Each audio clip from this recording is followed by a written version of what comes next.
बिस्मिल्लाहिर्रहमानिर्रहीम। अस्सलाम वालेकुम। पाकिस्तान और दुनिया भर के देखने और सुनने वालों को मोहम्मद हामिद का सलाम। नाज़रीन, जैसा कि आप जानते हैं, खबर पर तफसीली गुफ्तगू करते हैं, वो खबरें आप लोगों को बताते हैं जिस पर हमेशा पाबंदी होती है और बड़े स्क्रीनों पर वो चीज नजर नहीं आती।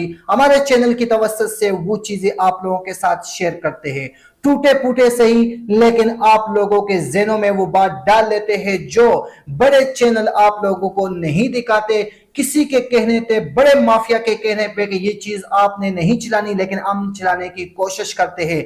आज सबसे बड़ी खबर से शुरुआत करेंगे। जिला अस्तोर में गिलगित बल्तिस्तान का जो आज ज़मनी इलेक्शन हुआ है, उसमें पीटीआई ने बहुत सी जमातों को मात दे दी, हरा के रख दिया है। उनको बता दिया है कि पाकिस्तान में सिर्फ और सिर्फ पाकिस्तान तहरीक इंसाफ का झंडा नजर आएगा।